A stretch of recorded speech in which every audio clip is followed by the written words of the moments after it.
our friends around the world, and we have taken decisive action.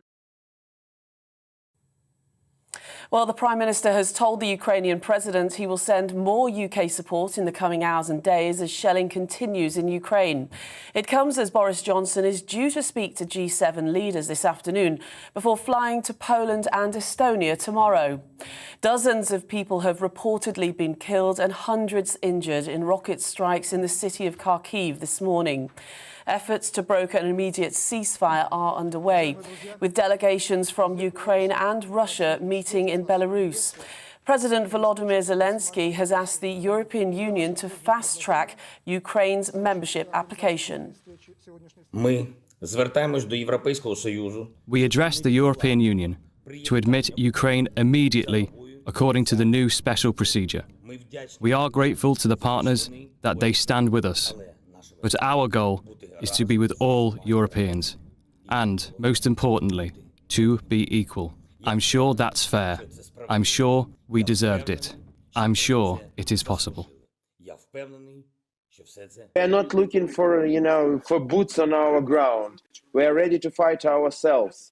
And we don't ask British people, American people to fight for us. But we ask you to help us to protect the skies. Because the Russians are using aircrafts and missiles to hit residential houses, kindergartens, hospitals, schools.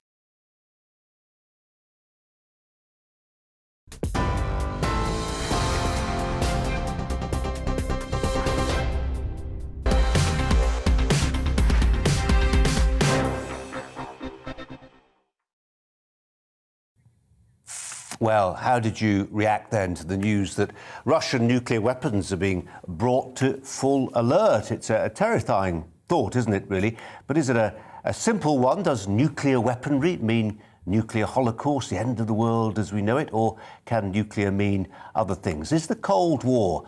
during the Cold War, it was an open secret that Britain might use what were known as tactical or battlefield nuclear weapons to stop an advance by conventional Warsaw Pact forces who enjoyed numerical superiority over us. So, are all nukes the same? I'm asking that question in the context of the presence here of Peter Hitchens, who wrote a thought-provoking piece at the weekend. And it's a very specific question, that one, Peter. But there's a broader question, which is, are we seeing the beginning of a rerun of the Cold War? And if so, how much, if at all, should people worry? No, I think people should not exaggerate these things. And also, the Cold War was an ideological war between a free and democratic West and a totalitarian iron-bound tyranny in the Soviet Union, which has as its aim to spread communism throughout the world and was a world power. These things simply don't apply anymore.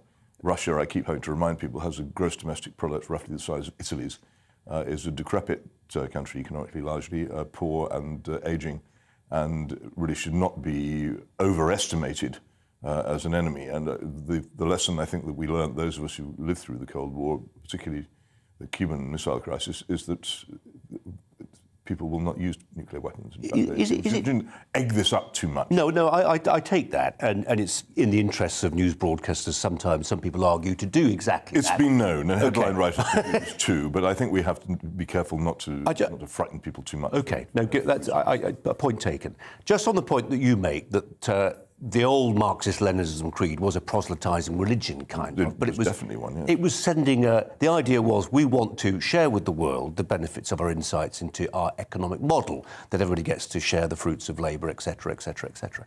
Is it not true that Vladimir Putin is peddling to what we used to call client states a kind of creed? It's a different kind of creed. It's not about economics, but it's about values. He's saying, look at the West. It's morally bankrupt. They don't know what a man or a woman is anymore. Look to us, look to Russia. We've got traditional family values. We've got faith-based values. That's what they're exporting. I think some Western conservatives like to kid themselves, though. But I think, as we've learnt definitively in the past week, that Vladimir Putin is a man of total cynicism. This is a man who goes to church and launches an invasion in which innocents are killed. I don't think we can really take anything seriously that he says. And the idea that he has a coherent ideology is absurd. What he certainly isn't is a communist. And there's just the ludicrous idea which so many people have is that he's some kind of communist who wants to reinstate the old Soviet Union is just a nonsense from start to finish, and it was never true. People must understand I was there in August 1991 when it collapsed. I heard the crash, that Soviet communism is over forever. That's not coming back. And indeed, what we have now had no need to come back either. We created how could we disaster.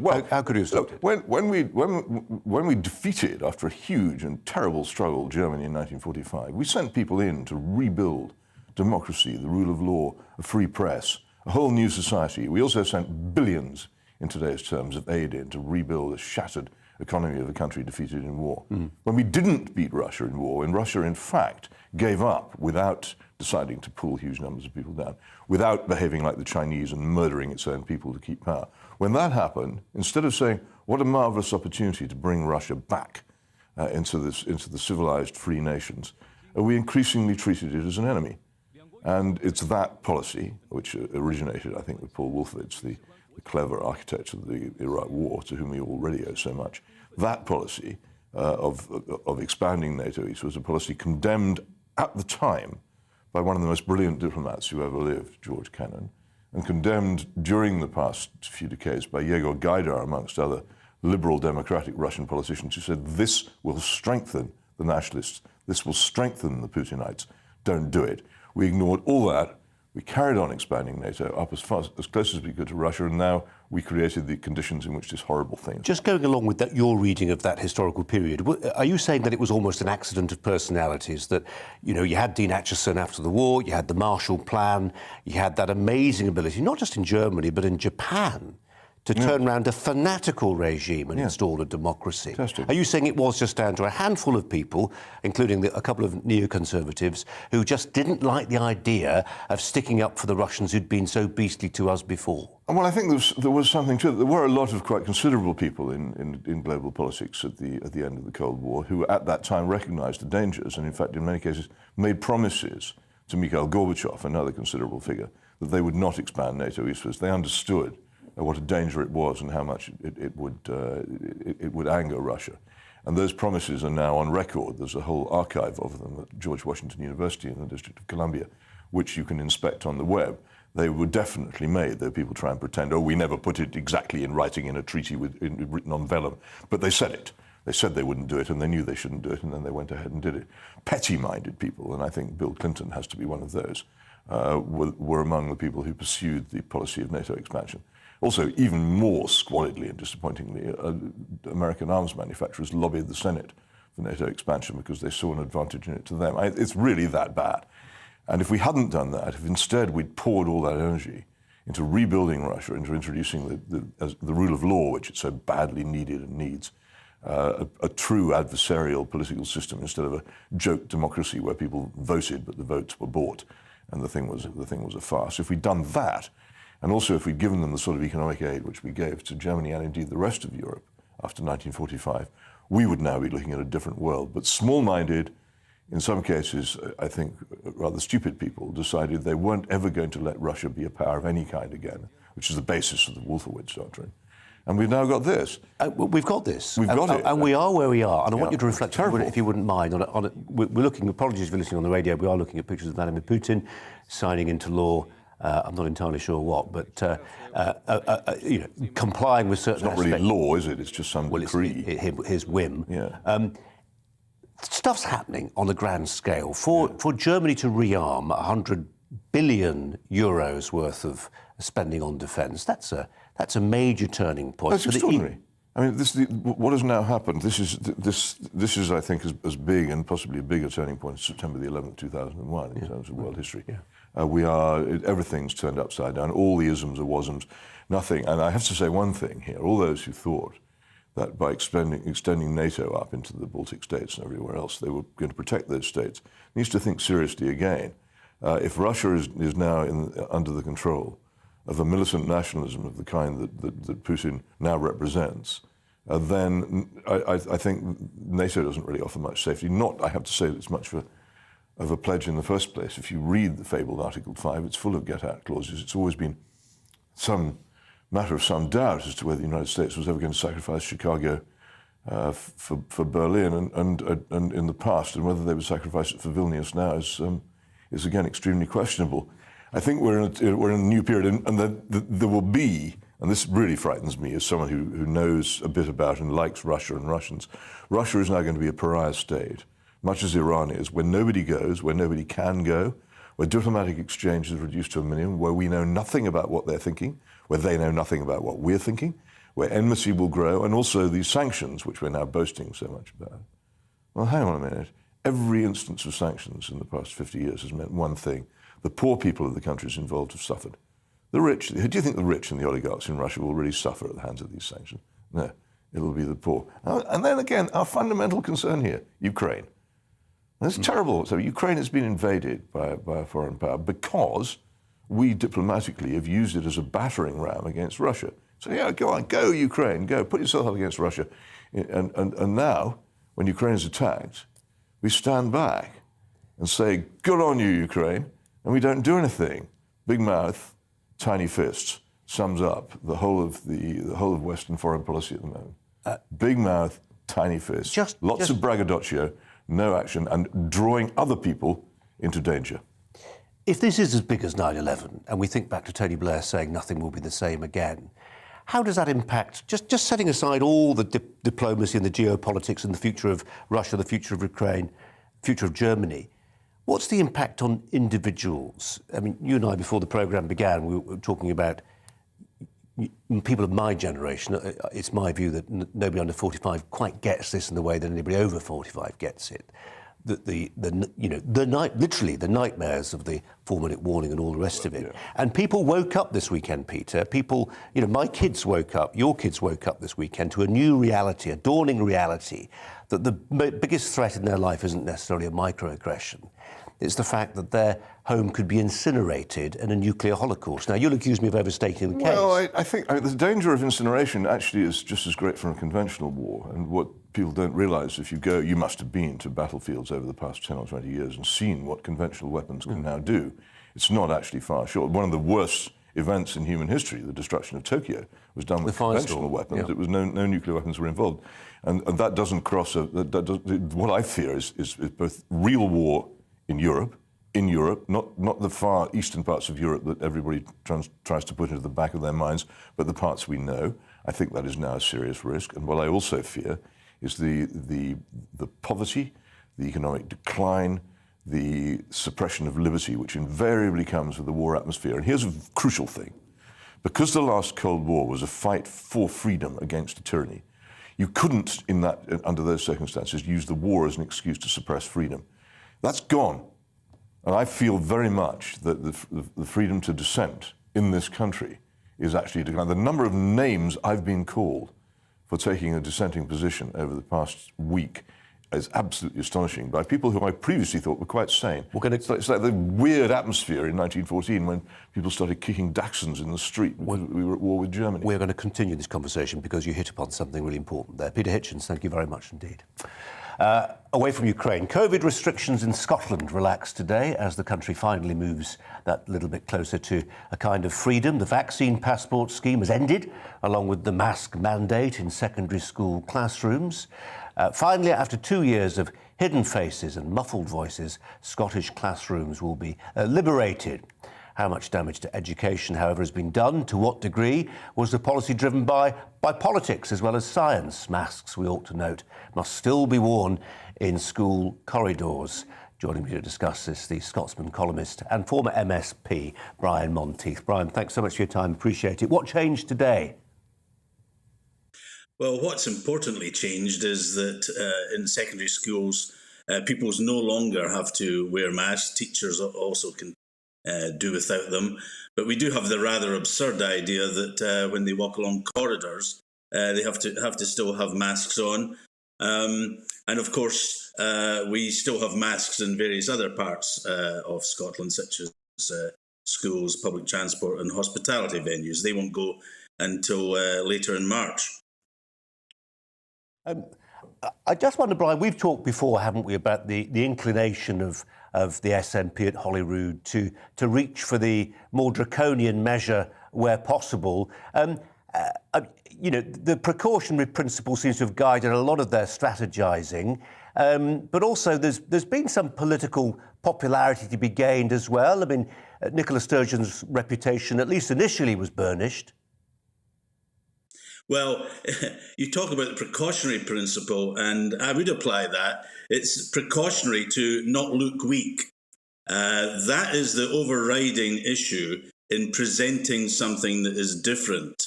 And that's what I believe Nicola Sturgeon has sought to do, to look different purely for the sake of looking different. So what we have is a live test example where in the UK government under Boris Johnson for England actually stopped using masks in schools, and we actually found that after that, and all the warnings about it, that in fact the infection rates in Scotland were worse when they were wearing masks. And so we know that this is not about the science. You can always find a scientist who'll say it is, just as you can always find an economist or a lawyer to say what you want to say. But the truth of this is masks are about fear. They're about exerting power.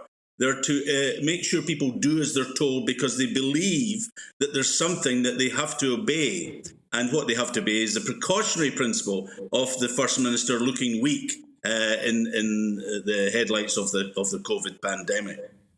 Brian, good to talk to you again. Brian Monteith joining us there. Well, I'm delighted to say I've been joined here in the studio by the former editor of The Sun, Kelvin McKenzie, who's here. Kelvin, thanks for coming in. Thank you. We had a few technical problems, which did you notice as you came through the news? I didn't, actually. Well, I'm glad. Well, hopefully the viewer didn't either. Scotland's been dragging its feet a little bit when it comes to masks. Still in classrooms. Sorry, still in corridors. Still in corridors. It's ludicrous. Absolutely ridiculous. And I'm sure the Scots would like to be free like the English, but perhaps one day they'll be run full-time by that lady and recognise the great times when they were part of the UK. She is a preposterous leader, but for some reason, the Scots like being told what to do. The great thing about the English and why they are great industrialists and great commercial people is they like to do what they want to do. It's an entrepreneurial spirit. The shortest queue in the world is Scottish entrepreneurs. It is, and honestly... I set my watch, Kelvin. I thought we'd get through at least 2 minutes before we peddled some grotesque national stereotypes. Yeah, but it's not grotesque. I mean, for instance, take NatWest, or Royal Bank of Scotland, as it used to be called. They got rid of Scotland at 100 miles an hour. It wasn't helpful. They've made quite clear they're moving. They're on their way. If the SNP win the day, they're moving. But, historically, we could certainly make the case for Scottish business acumen being in the old days, driver of empire. In the old days, Carnegie and the like, fantastic. Yes, today, I'm afraid it's all that, mainly from London, by the way.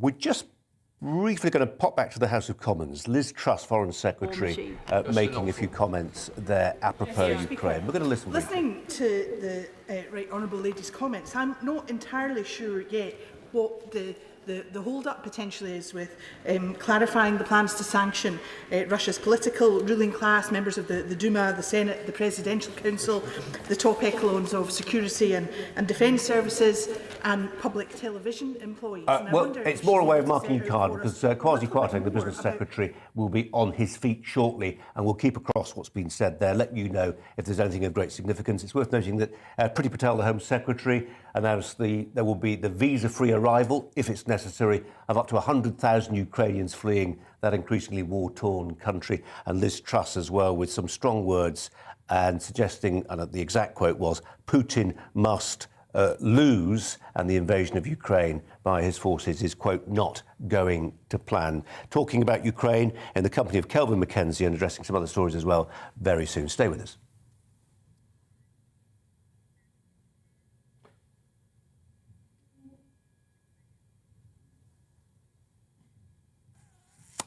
Should we talk? Hello again, I'm Aidan McGiven. It's turned into a damp and, in some places, rather wet afternoon, and that rain continues to move southeast through the rest of the day, heavy at times before eventually clearing. It won't clear everywhere. It is slowing down as it approaches the southeast corner, but for much of the country, drier and clearer conditions are going to spread in from the north and the west. And for much of Scotland, Northern Ireland, a few showers at first, at least. But the rain, by this stage, into the evening and early hours of Tuesday is beginning to stall across East Anglia in the southeast. Light outbreaks of rain and drizzle here, but with enough cloud cover in the southeast to keep temperatures up at 7 or 8 Celsius. Meanwhile, clearer skies and lighter winds elsewhere mean a fairly widespread frost for the northern half of the country, 0 to -4 Celsius in places. 1 or 2 freezing fog patches first thing as well, but actually plenty of sunshine for North Wales, North Midlands, northwards. A few more blustery showers to come for the far north and west of Scotland. Otherwise, for much of the UK, it's dry, it's bright, 8 or 9 Celsius in the north, 9 to 11 in the south. But for southern counties of England, for South Wales, generally M4 corridor southwards, the afternoon turns fairly damp as the next front moves in from the southwest, and the rain turns persistent for a time during Tuesday night for southwest England, for much of Wales. Light on and off outbreaks of rain for central and southern England and for Northern Ireland. But for Scotland, it stays clear, and that means another frosty start on Wednesday, but a bright blue skies start the day for much of Scotland. The breeze picks up in the north and the west through the day. Winds almost touching gale force for exposed parts of the Western Isles, and then the cloud and the rain in the south move north. And I think Thursday also looks like a cloudy and damp day, but the sunshine returns for the weekend. Join me, Gloria De Piero, Monday to Thursday at noon for The Briefing. We go to the parts of Parliament that you won't see elsewhere. Plus, there's exclusive interviews with MPs from all parties. But quite often, they paper over the real truth. Why does a working class lad like you join the Tories? That's a good question. Don't miss it. Monday to Thursdays at noon on GB News.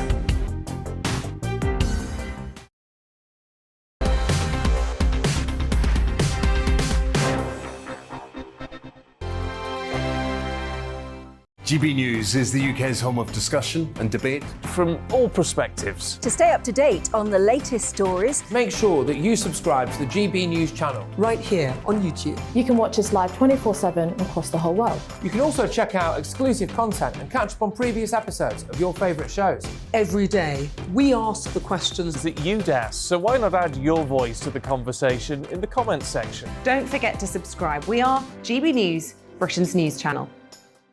Every night at 11 on GB News, we bring you the next day's stories the day before.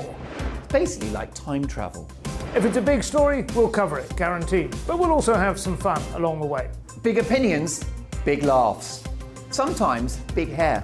This is Headliners, the paper review show that won't send you to sleep like the others will. 11 p.m, 7 nights a week. Join us.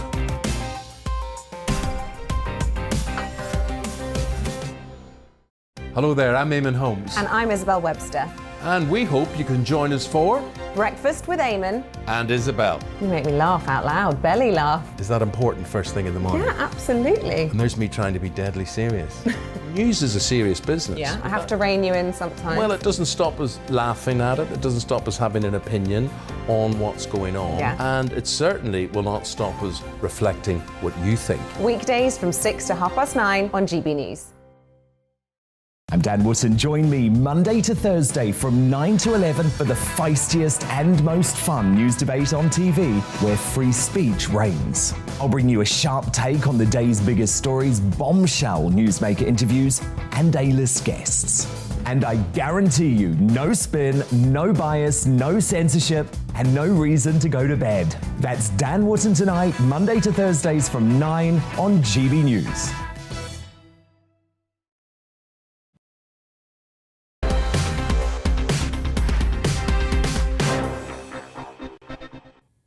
Well, Liz Truss, Foreign Secretary, has been on her feet in the Commons telling MPs that Putin must lose. Will he? Can he afford to lose? What will happen to him should that come to pass? Let's turn to the former editor of The Sun, Kelvin Mackenzie, who can reflect on what's happening. Because a lot is happening, Kelvin, a lot that ordinarily would be absolutely banner front page news. But actually, it's almost a side issue. I mean, you know, Germany rearming to the tune of 100 billion euros on any other day would be an enormous story, epochal shift, but it's not.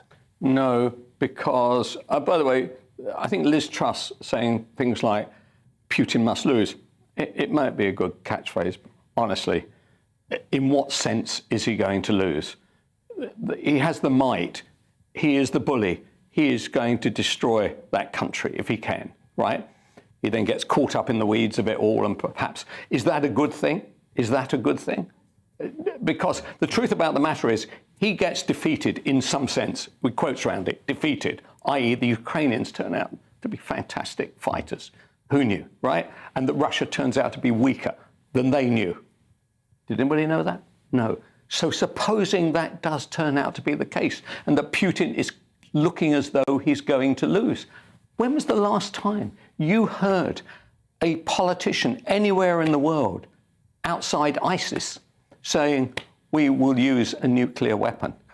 They have 6,000 H-bombs, right? So when they say, we will do this, and by the way, there is no world without Russia, right? These are things to worry about.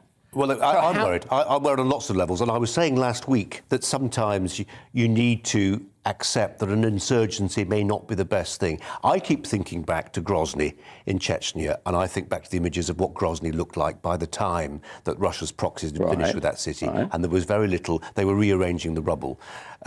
Look, we can talk about what's going to happen in Ukraine. What I'm really interested to hear from you is if this is the beginning of a new Cold War. It's one of those moments in journalism where you're trying to look out from the centre of the wheel and see where the spokes take you. And there are some obvious ones. We'll see a bigger British army. We may see a resumption of something like the British Army on the Rhine, British Army on the Danube, thousands of British troops being posted to Eastern Europe. We may get something more significant. We just had Peter Hitchens sitting where you were. He said this is bigger than... He was talking complete rubbish, by the way. You can tell he's still out there. You can go and tell him. He was saying this is bigger than 9/11. And I just wonder, in terms of the psychology of the thing, the national psychology of the thing. Yeah. You know, I was making the point to him, he didn't agree with me, that anybody under 45 doesn't get how...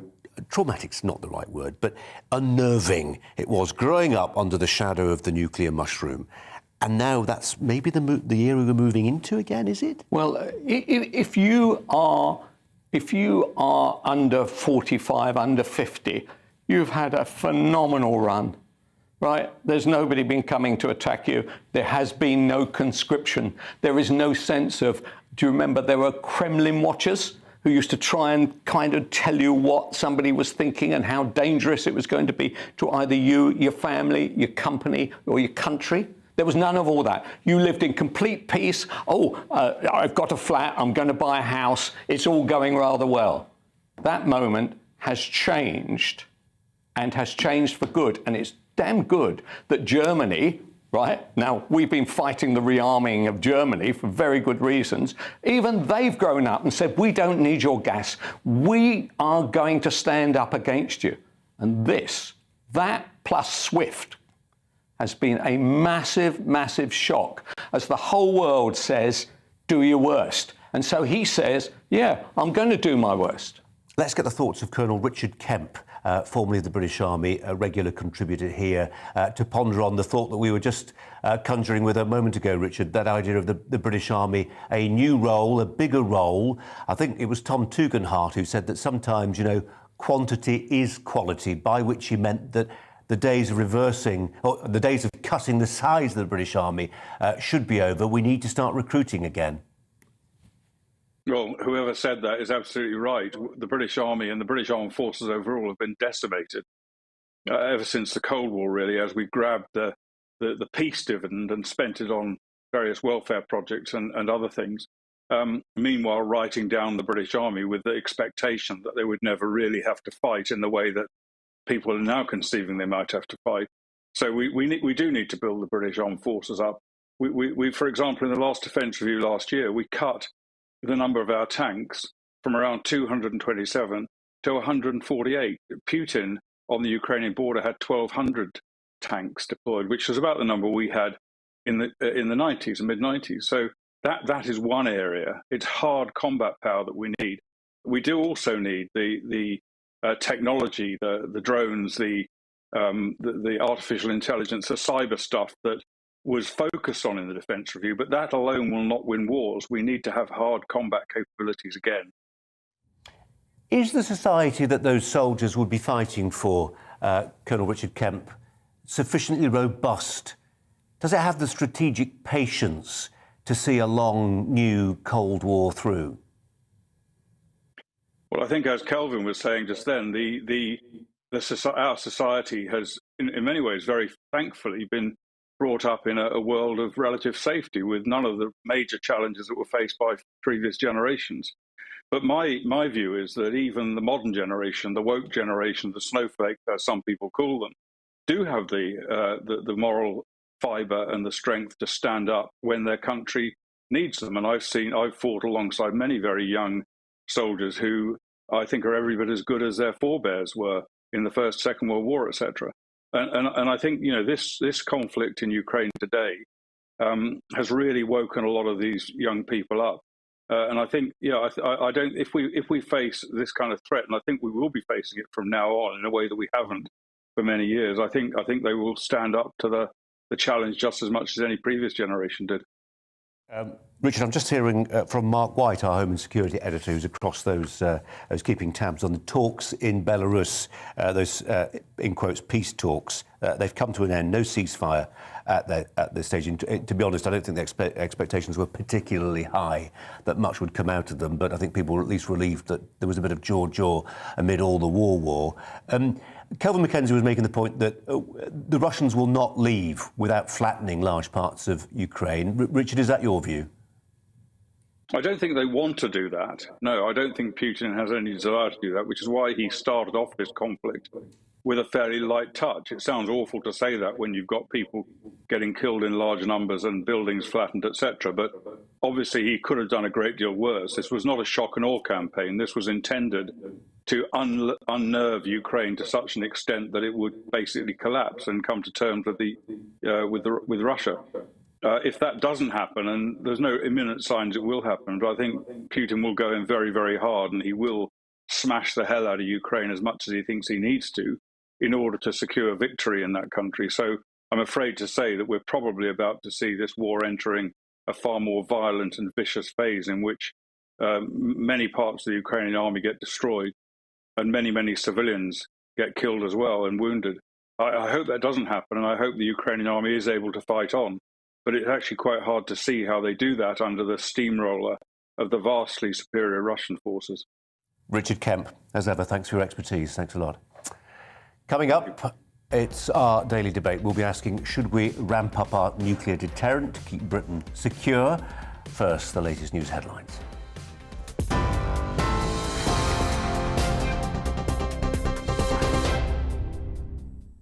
Thank you. Good afternoon. It's 4:34. I'm Miranda Shunker in the GB newsroom. The Foreign Secretary says President Putin's invasion of Ukraine is not proceeding to plan. Speaking in the Commons earlier, Liz Truss said the UK will impose further sanctions against Moscow. She told MPs the government will keep ratcheting up the response to Russia. He expected to take cities quickly. He expected Ukraine to retreat, and he expected the West to be divided. Instead, his forces were met by the heroism of President Zelensky and the resolute determination of the Ukrainian people. He has been met by a united West, together with our friends around the world, and we have taken decisive action. Well, meanwhile, the Prime Minister has told the Ukrainian President he will send more UK support in the coming hours and days as shelling continues in Ukraine. Dozens of people have reportedly been killed and hundreds injured in rocket strikes in the city of Kharkiv. Boris Johnson is due to speak to G7 leaders this afternoon before flying to Poland and Estonia tomorrow.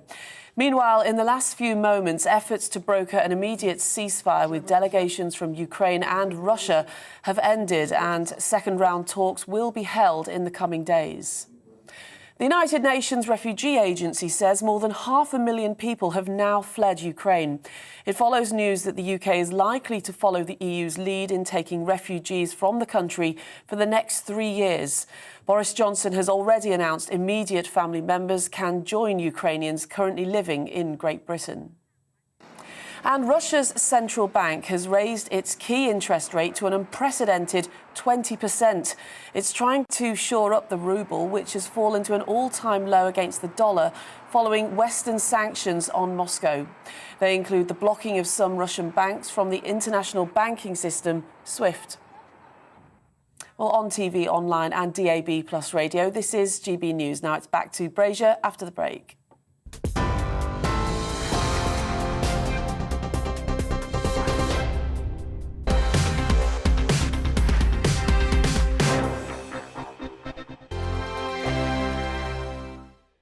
GB News is the UK's home of discussion and debate from all perspectives. To stay up to date on the latest stories, make sure that you subscribe to the GB News channel right here on YouTube. You can watch us live 24/7 across the whole world. You can also check out exclusive content and catch up on previous episodes of your favourite shows. Every day, we ask the questions that you'd ask, so why not add your voice to the conversation in the comments section? Don't forget to subscribe. We are GB News, Britain's news channel. Every night at 11 on GB News, we bring you the next day's stories the day before. It's basically like time travel. If it's a big story, we'll cover it, guaranteed. But we'll also have some fun along the way. Big opinions, big laughs, sometimes big hair. This is Headliners, the paper review show that won't send you to sleep like the others will. 11 p.m, 7 nights a week. Join us.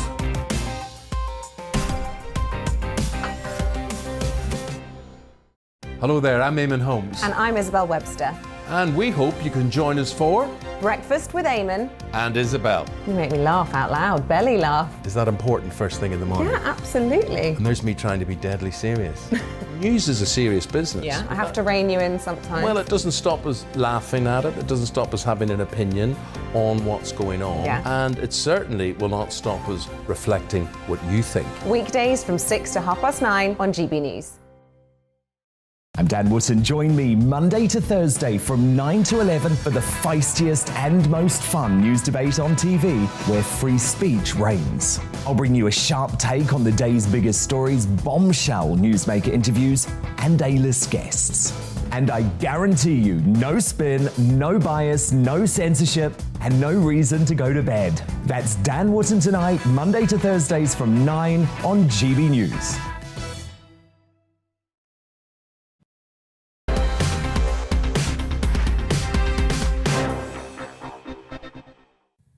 Warm welcome back with Colin Brazier on GB News, on TV, online and on digital radio. Have we forgotten the lessons of the Cold War? Have we been too keen to bank the peace dividend, cut our army back to levels not seen since the Napoleonic Wars, and turn nuclear bunkers into mushroom farms? More importantly, is a generation which has grown up in a culture obsessed about identity politics and microaggressions capable of making the sacrifices that a new Cold War, if that's what's happening, actually entail? Well, joining me here in the studio, Kelvin Mackenzie, formerly of The Sun, and Carol Turner, who's Vice Chair of the Campaign for Nuclear Disarmament. Carol Turner, I'll say hello to you. And in a sense, I mean, CND, I grew up with CND. It was one of those institutions that people had a strong view on, either for or against. I'm not sure my children will have heard of CND. Do you think if this is a new Cold War, you will be newly relevant? I certainly do. Let's get one thing straight before we get into this discussion. The notion that increasing the British Army and standing up to Russia is a way of preventing a nuclear war is complete madness. The only way that we can prevent the current situation escalating into a nuclear conflict of some sort is if all the parties de-escalate. That means reopening the talks. Yep. It means the British and other governments, the Americans, the EU, etc., must bring all their pressure to bear to ensure that the fighting stops. There has to be an immediate ceasefire. OK. Kelvin Mackenzie, we need to keep talking. I don't know whether you've seen Mr. Putin's actions over the last 22 years. He doesn't believe in talking. He only believes in violence, oppression, killing, Novichok, spreading mayhem and violence wherever he goes. He is the friend of the other dictator. He would laugh at CND. I feel sorry that you feel like you do, but the dangers of people like you, Carol, are why we end up in the world we're in today. You go unarmed into a conversation with Putin, there's only one victor in that discussion. It's a sad moment, and I cannot envisage a world now where we can uninvent the nuclear bomb. Carol Turner, what do you say to those people who will point back to the 1980s and, not necessarily leading figures in CND, but people on within the pacifist movement who were effectively sometimes stooges of the communists in Moscow, the sorts of people that Stalin would have referred to as useful idiots? First of all, CND isn't pacifist. I'm not a pacifist. If we have a nuclear war, it doesn't matter how many army, how many soldiers, how many tanks we've got. It isn't simply Russia that will be the loser. It's absolutely every single one of us. So please stop all this male posturing and aggression. We're going to stop the horrible dictator by arming ourselves to the teeth. Let me tell you, there are. So let me get your argument right. This is now an argument about gender now, is it, Carol? Wow, what an absurd diversion from this violence that we're watching on our televisions every single day. And the United States possess between them 12,000 nuclear weapons. Some of them, not all, some of them have 3,000 times the firepower of Hiroshima. And the bombs that struck Hiroshima just on the specific point, just on the 250,000 people in one fell swoop.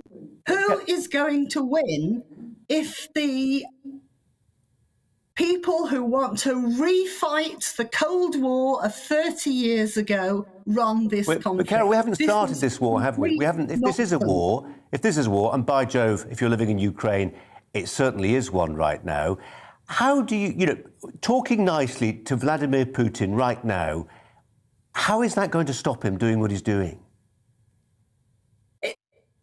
Britain, the United States, talks to Saudi Arabia, it talks to all sorts of horrible people. All sorts. They're not firing missiles at us. There is nothing that says we only talk to people who are nice, people who we like, people we consider as democratic. This is naive innocence. It's also very bad propaganda. We have to, the worse the enemy you believe you're confronting, the more important it is to sit down and hammer out a solution which works for both sides. There is no alternative for our government, for the European Union, for the United States, but to put pressure for a de-escalation and a discussion. And Carol, let's just put that point to Kelvin. Is the person we're going to negotiate with nice or not? Ridiculous. Kelvin Mackenzie. Well, the reality is that the reason why the nuclear bomb was invented in the first place was actually to end a war, actually, the first time it was used. And we are now, 75, 76 years after that, we find ourselves in what is a comparatively local dispute, and there are wars all over the world, a comparatively local dispute, which we are now threatened because something which Liz Truss said aggravated a dictator who is used to having his own way. And so he immediately goes to his default position. What on earth are we supposed to do to that, saying, oh, we're very, very sorry about that, Mr. Putin. If in any way we upset you, and is there anything we can do to possibly stop you killing innocent women, children, since you made that the gender point, women, children and men in a country of which you have no role to play at all? What are we supposed to say to him? But say to him, well, really, you're really going to let off a nuclear bomb right in the middle of this effectively a local dispute? What would you say to that guy? So you going to do? No, what are you going to actually say to him to stop him? Don't say that. Don't say that. Or what are you going to say? I mean, to be honest, your argument, the CND argument, has been completely lost as far as I can remember this last 40 or 50 years. I can remember Greenham Common, for God's sake, right? So what are you actually going to say to the Putins of this world? Carol, what are you going to say? The notion, first of all, I simply find it very hard to believe that a former editor of The Sun, am I correct on that? Correct. One of our many triumphs, by the way. Sufficiently naive. By the way, what was your previous job before you became a CND spokesperson? What did you do for a living? Naive not to understand that the basis for negotiation is not. Oh, that is what? I think. By the way, that's her best point. That I think the Putin. The Putin stooges have managed to intervene there. A cable has been pulled. Actually, no, they'd probably be on her side. Actually, we didn't get to it because the technology intervened. But my question, and if Carol Turner is still there, I'd be keen to know what she makes of it. I mean, if I was running, heaven forfend, if I was running CND, I'd be pushing a positive message. I'd be lobbying the British government. I mean, endless. Cliches about sitting around for a negotiated settlement. We hear it every morning when we switch on the radio, don't we? I'd be pushing a tangible plan for a missile defence system. I'd be saying, look, many neighbourhoods in the world are getting more and more unruly. More regimes, for whatever reason, want their own nuclear weapons. As in America, or as in Israel with Iron Dome, let's face up to the fact that more and more countries will obtain nuclear weapons, and some of them will be crackpot, tin pot dictators like North Korea, and they have the will to threaten us and bully us with those weapons. And that's the point that Carol Turner was struggling to accept there, that they are used to bully people. And if you want to stand up to them, that's why you have the weapons. But also, we could actually defend ourselves technologically from at least ballistic missiles. Cost a lot of money, but that would be a message I'd listen to. I honestly, I don't think I accept that really, Colin. I don't think there is an argument when you have this kind of super weapon out there that unless we have iron domes which actually deflect nuclear bombs, I think we're done for.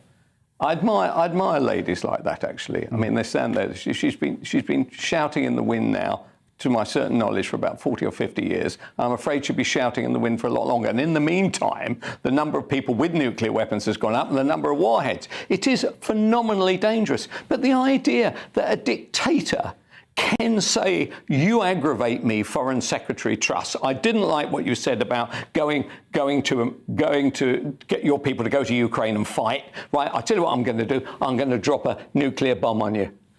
What is terrifying is that this guy is in charge of this war and this massive, massive country. Kelvin, more on this to come. In the meantime, we are going to take you to the weather right now.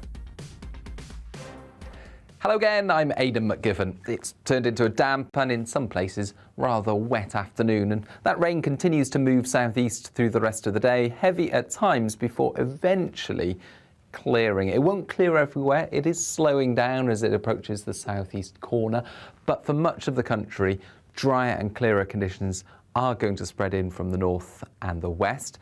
And for much of Scotland, Northern Ireland, a few showers at first, at least. But the rain by this stage into the evening and early hours of Tuesday is beginning to stall across East Anglia and the southeast. Light outbreaks of rain and drizzle here, but with enough cloud cover in the southeast to keep temperatures up at 7 or 8 Celsius.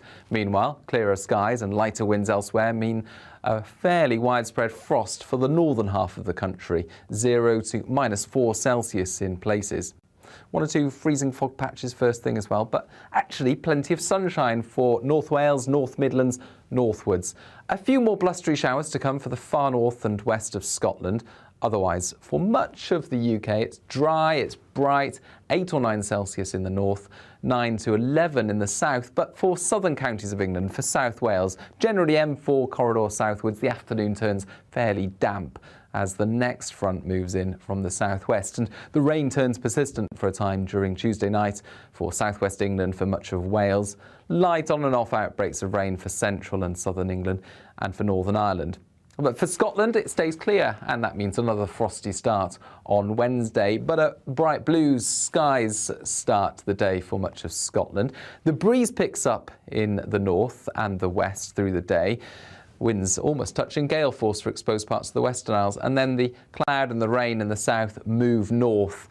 And I think Thursday also looks like a cloudy and damp day. But the sunshine returns for the weekend. I'm Darren McCaffrey, and join me on The Briefing Monday to Thursday at 3 p.m. You'll get your afternoon fix of all the latest political stories, debate and analysis, as well as interviews with some of the biggest names in UK politics. It's a problem that affects the whole world, Darren. From Westminster to Cardiff, Edinburgh and Belfast, if it's happening in UK politics, we've got it covered. That's The Briefing with me, Darren McCaffrey, Monday to Thursday, 3 p.m. on GB News.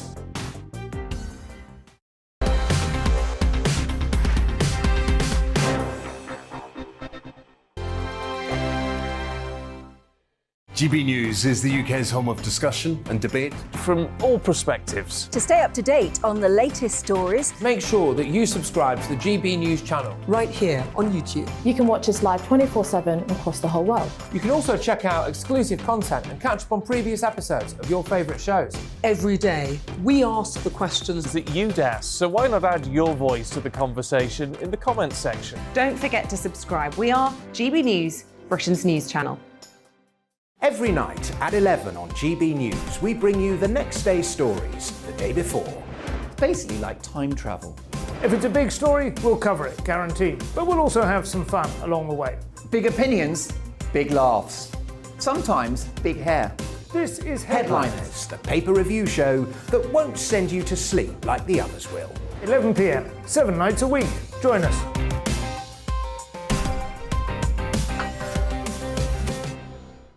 Hello there, I'm Eamon Holmes. And I'm Isabel Webster. And we hope you can join us for Breakfast with Eamon and Isabel. You make me laugh out loud, belly laugh. Is that important first thing in the morning? Yeah, absolutely. And there's me trying to be deadly serious. News is a serious business. Yeah, I have to rein you in sometimes. Well, it doesn't stop us laughing at it. It doesn't stop us having an opinion on what's going on. Yeah. And it certainly will not stop us reflecting what you think. Weekdays from 6 to 9:30 on GB News. I'm Dan Wootton. Join me Monday to Thursday from 9 to 11 for the feistiest and most fun news debate on TV, where free speech reigns. I'll bring you a sharp take on the day's biggest stories, bombshell newsmaker interviews, and A-list guests. And I guarantee you, no spin, no bias, no censorship, and no reason to go to bed. That's Dan Wootton Tonight, Monday to Thursdays from 9 on GB News.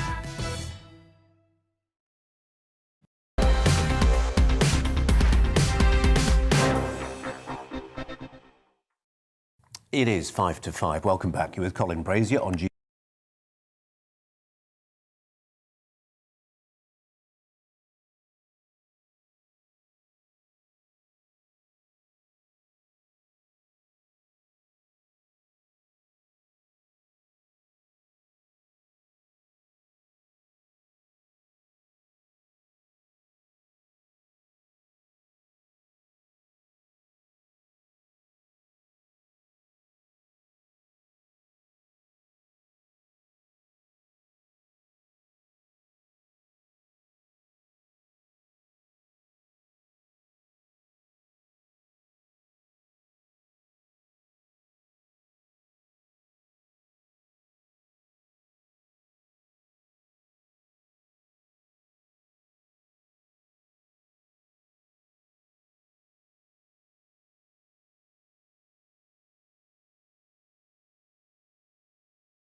We're still vigilant, we're still aware, we're still cleaning, and there are people who want to make it as clean as possible.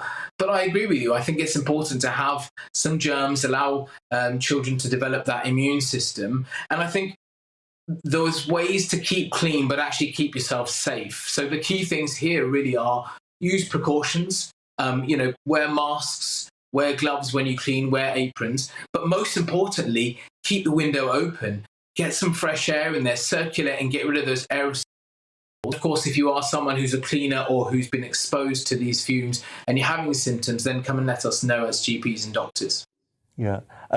Mo, just one final thought, really, and it's important, I think, that we keep talking to frontline members of our medical community as we come out of COVID now, because you will see, you've already seen, I'm sure, but you will see before anybody does and before even it starts to appear in the data, the big changes in our collective behaviour as patients coming through your door. I mean, I know there's a sort of language that GPs have about, heart sink patients, and they walk through the door, your heart sinks and all that sort of stuff. People who have complaints that are not particularly substantial. But what do you think what are you and your colleagues expecting to see? What are you seeing already in terms of behaviour that has changed because of COVID, the people who are coming through your door? Well, I think there's the element of us coming out of COVID and wanting to be with our friends, be with our family, spend more time. But I also think there's a huge catch-up of things people want to discuss. And one of the big things that's affected us has been mental health.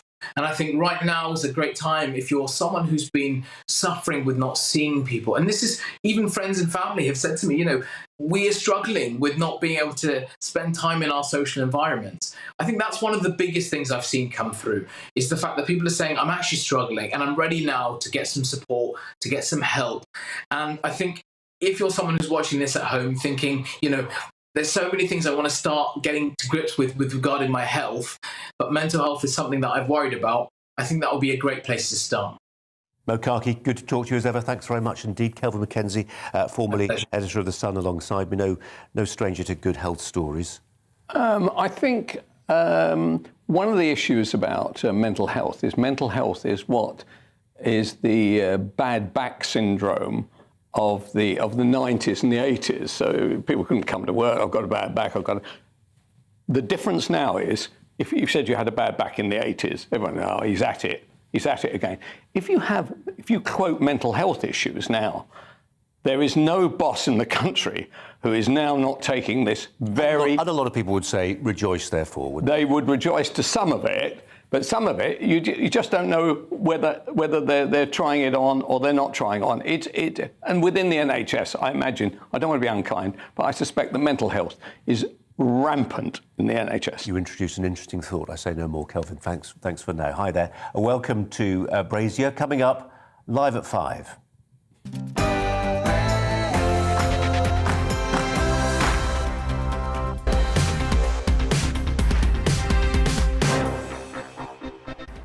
Let's run you through the headlines this hour. Does anybody under 40 really understand what a new Cold War might look like? From 4-minute warnings to nuclear bunkers, we recall the reality of a world Putin may yet revive.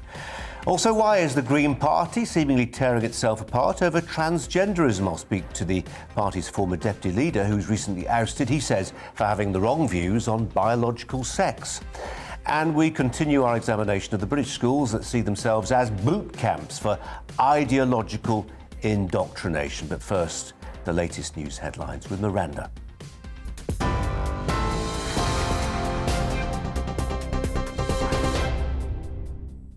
Thank you, Colin. Good afternoon. It's 1 minute past 5. The top stories from the GB newsroom. The Foreign Secretary says President Putin's invasion of Ukraine is not proceeding to plan.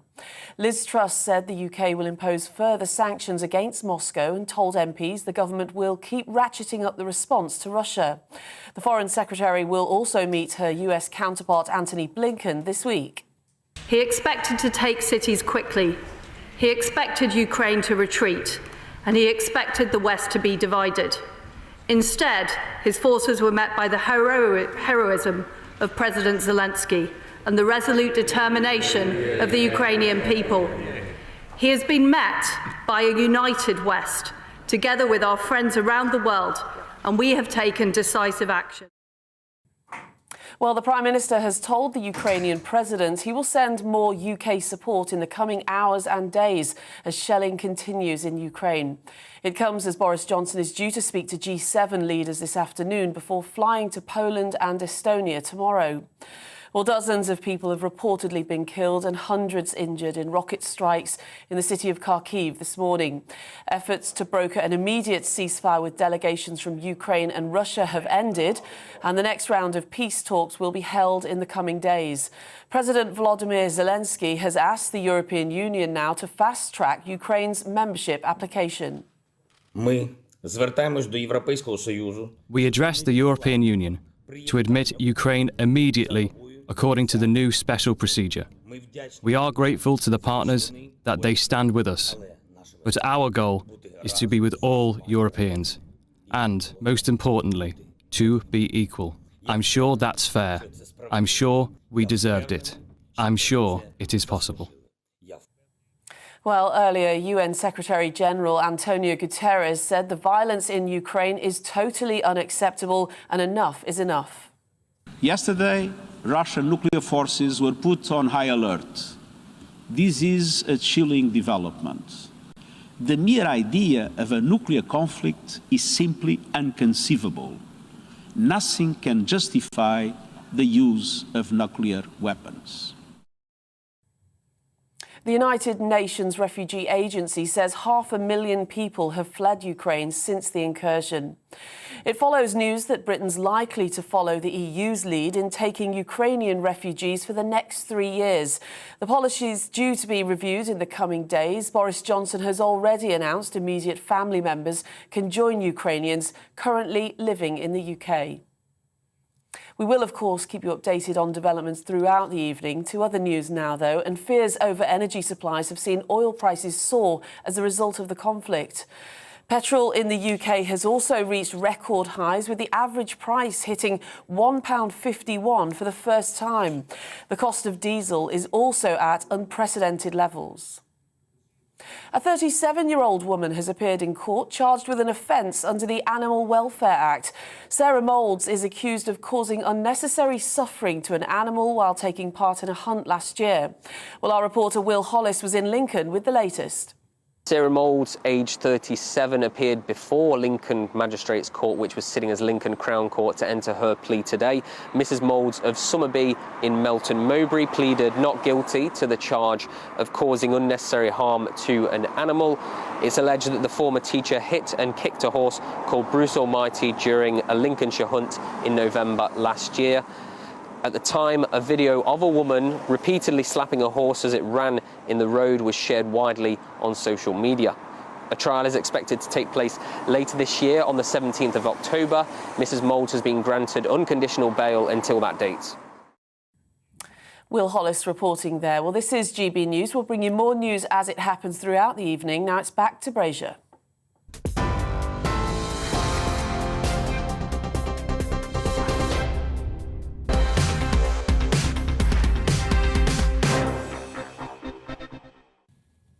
Does the invasion of Ukraine and Putin's warning about nuclear weapons mean a return to the Cold War? In the 1980s, Britain was braced for the worst. That meant a network of early warning sirens, deep underground bunkers and a network of observation posts. Well, as a teenager, our very own Home and Security editor, Mark White, was one of those who volunteered to wait and watch in case the bomb dropped. Mark's alongside Kelvin Mackenzie, who's our studio guest throughout the course of the next hour, to reflect on a very different time, Mark. Yeah, this was an organisation called the Royal Observer Corps that people may have heard of. First started in 1925. It was then tasked with looking for German aircraft coming across into UK airspace. But that squadron, after the Cold War, became involved in actually seeing what the situation would be when nuclear weapons came across, to try to measure the sort of the blast, the intensity of the blast, where the blasts were going off. So it was attached to the RAF, 10,500 volunteers. I was part of that. You wore an RAF uniform, very nice it was too. And you'd be going underground. You went underground. GBNews are going to give you one. I mean, we can play the pictures of the sorts of. No, we can't play the pictures. People can imagine climbing down. Draw a picture. Right. Imagine a little bunker about sort of 15 feet or so underground, concrete bunker, the size of a small bedroom. Really, it was. You'd struggle to get a double bed in there, and 3 people. You would take turns. On shift, you would go down into the bunker and you'd have an array of equipment. I say an array of equipment. One to measure the intensity of a blast. Here you are. So you're going down into this underground concrete bunker. This is it, as I say, very small. There's a 2-way communication that goes via landline to a control centre. There are bomb pressure measures, so you can sort of measure the intensity of the blast. And then you can also take photographs. You don't take photographs. You go down in the bunker when it's safe, when the blast has happened, before the radiation reaches you. You go back upstairs. You take the developing paper out. You bring it down. You develop it, and you look at where the blast was on the skyline. So there were a sort of a chain of these bunkers all around the country, and they would be able to triangulate where the weapon came down, what intensity the weapon was, what populations are at risk. It was frightening stuff. And you can see why the government was keen to declare the Cold War over. Let's dismantle the early warning sirens that occasionally went off by accident. Let's sell off the nuclear bunkers. They can become, hotels or mushroom farms, whatever it is. Was it too early, Kelvin? Did we get rid of them? Well, in Switzerland, they have each house has its own nuclear bunker. Right? Now, our problem here is that land is so expensive that if you had to have a bunker on top of every house, everybody would have to pay £3 million for their house. But I don't see anything wrong with all this. I mean, when you have a mad dictator, clearly clinically mad, or cunning like a fox, a combination, who's making threats like this, we have got to look after ourselves. How do we look after ourselves? The only way it can be to, literally build something so we can hide out in it. I thought it was quite a funny idea that you were having to work out whereabouts this bomb had dropped. I think people would know. Well, not when you're 15 feet underground, you don't necessarily know. But if Preston had disappeared, I think that might be the clue. We were talking, Mark, and I'm sure you'll get to repeat the story, but just that sense of what a different time it was. It's not so very long ago, this. No. It really isn't. And yet we were so quick to forget these lessons and these stories. Yeah. I remember... was it?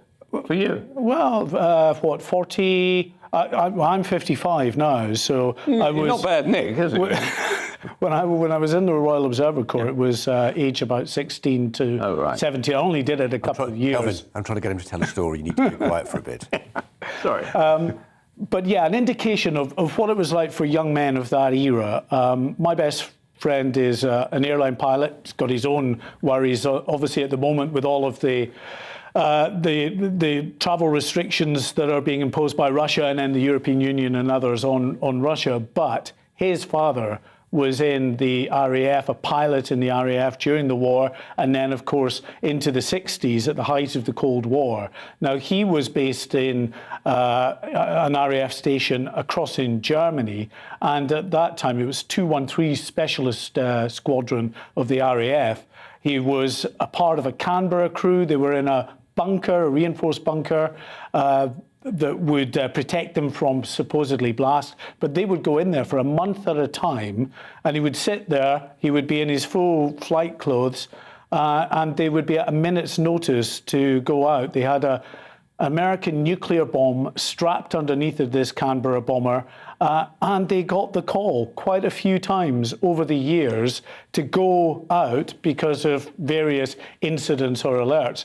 And my friend said his father was physically sick, taxiing down the runway, being sick to the side as he's trying to take this aircraft into the air. It's just a real indication of what that time was like for people. Yeah. You know, people get so worked up now about pronouns and about, things that people say that they should automatically be cancelled for. People talk, Mark, about an existential crisis. They don't mean it like this. Yeah, no. It was a different time, and people really genuinely did fear for their lives on a daily basis.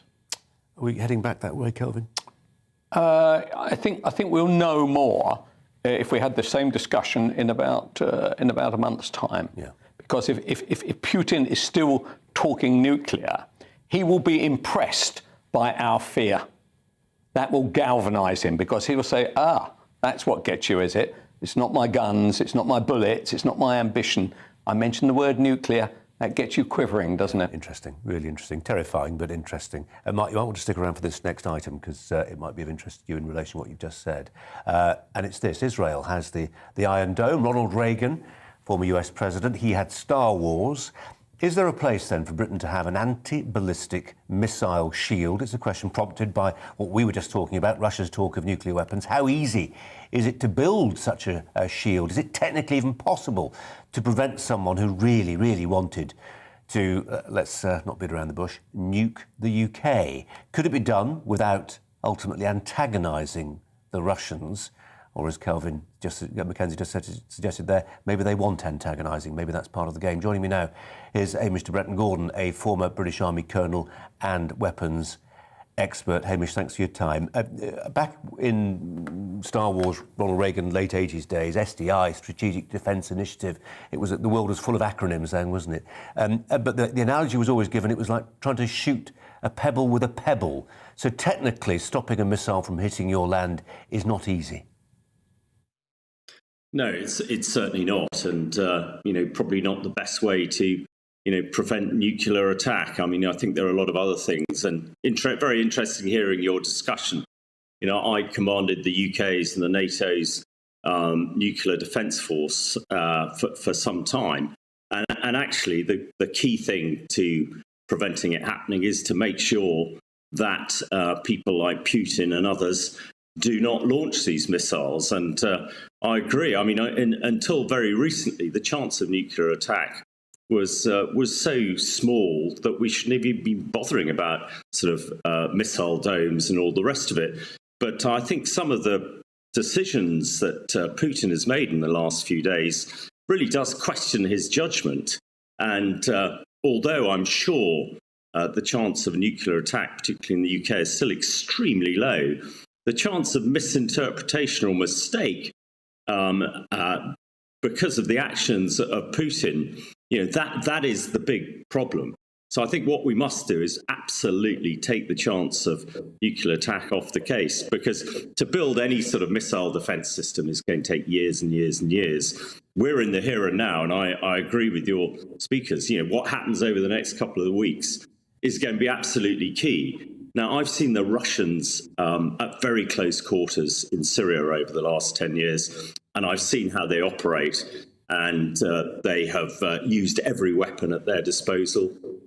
They have allowed Assad to use chemical weapons, and these things are incredibly effective in fighting in built-up areas that we're just about to see. And I think what is a real concern at the moment is the use of things like white phosphorus, thermobaric weapons and chemical weapons in the fight, and we must make sure that they're not used, because the only people who are going to suffer are civilians. And when you've seen 800,000 civilians killed in Syria by the result of actions of Assad and the Russians, that sort of puts in perspective what we're potentially facing in Ukraine.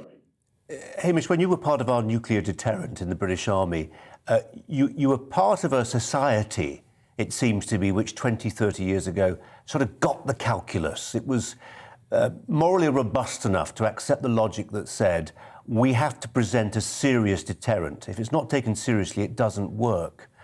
Do you have full confidence in the country that we've become, that we are now, that the people we charge to, with the letters of last resort and all the rest of it, that they have the confidence that the country they serve and protect really buy in to mutually assured destruction, the very concept of deterrence, because it's a very grown-up, sad to say, way of looking at the world, isn't it?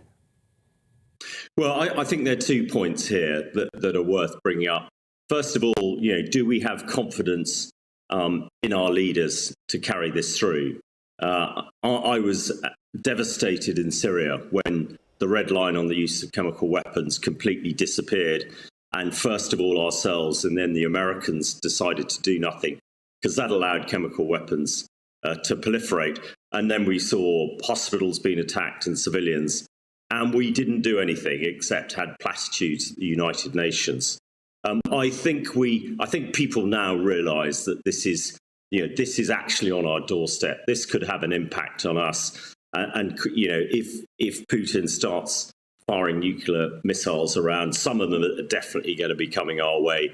Therefore, we must do absolutely all we can to do it. On the second issue is whether our command and control network, whether the people in it, have the wherewithal and the moral integrity to follow it up. Yeah, I think absolutely. I mean, that is the gold stand of the British military. We follow all legal orders, and this would be it. I think if we put it on its head slightly, I mentioned earlier about misinterpretation or mistakes by the Russians.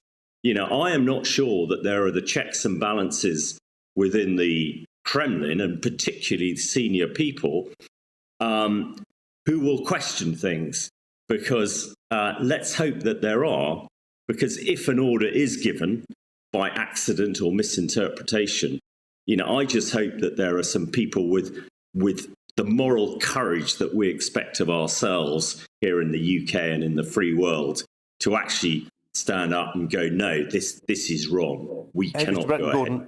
Hamish, you raised some really interesting points, and actually Mark White, who's got work to be getting on with, has found them sufficiently interesting for him to hang around here in the studio, flanked by Kelvin McKenzie. Any thoughts? Yeah, Hamish, can I ask you a question? How long have we got from the moment that we find out that, say, God, it never happens, but London will be high on the hit list as far as Moscow is concerned? How long have we got as a country to respond? Is it a matter of minutes, seconds, milliseconds? Well, I can't give you an absolutely accurate answer, but certainly when I was sort of directly involved in this sort of thing, I think we would know very, very soon if the Russians launched any intercontinental ballistic missiles, and we would pretty much know where they were coming. As a rule of thumb, the flight time I expect to the UK is probably 20 or 30 minutes at the most. One of the questions, and I think you began with at the beginning, we used to have all this resilience and people understood, and we had the observers, as Mark described. And 30 years ago, we all saw the little videos of what to do, getting underground, hiding behind something concrete. Whether people would react in time for that, who knows? And we don't want to scaremonger, but in London, you get the call, you dive into the underground. I would have thought most people across the city hopefully would get there within 20 minutes or so. But it's not seconds. We would have a few minutes to react, but it's not much longer than that. Hamish, we've got literally 20 seconds left. I just from what you're saying, we had Peter Hitchinson earlier saying this is bigger than 9/11. I get a real sense from what you're saying that the penny hasn't quite dropped yet for a lot of people. This is a major punctuation mark on an historical basis, a major punctuation mark in our national story. I read you correctly. Well, I think it is, but I don't. There's a hell of a lot to go before we're going to see any sort of missiles raining down on this country.